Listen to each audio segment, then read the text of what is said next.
Abiso naman para sa mga motorista matapos ang utos ni Pangulong Ferdinand Marcos Jr. na ipagpaliban ang rehabilitation project sa EDSA, kanselado na rin ngayon ang implementasyon ng odd-even scheme sa mga sasakyan. May karagdagang balita si Graciela Corazon. Pansamantalang itinigil ang pagpapatupad ng odd-even scheme sa EDSA alinsunod na rin sa utos ni Pangulong Ferdinand Bongbong Marcos Jr. na hindi muna itutuloy ang EDSA Rebuild Project. Pag-aaralan muna ang gagawing pagsasapaayos ng EDSA, gayon din kung paano mapapabilis ang construction nito.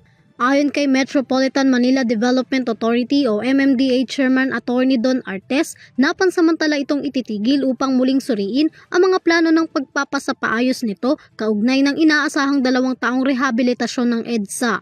Ang pansamantalang pagpapatigil ng proyekto ay magbibigay ng panahon para makahanap ng alternatibong solusyon sa traffic na hindi gaanong magpapahirap sa mga motorista at mga pasahero. Bagamat kinansela ang odd-even scheme, ipagpapatuloy ng MMDA ang umiiral na number coding scheme bilang bahagi ng kasalukuyang traffic management effort sa Metro Manila.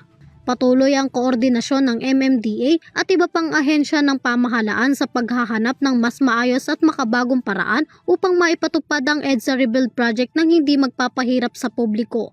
Para sa EuroTV News, Graciela Corazon, sumasaludo sa bawat Pilipino.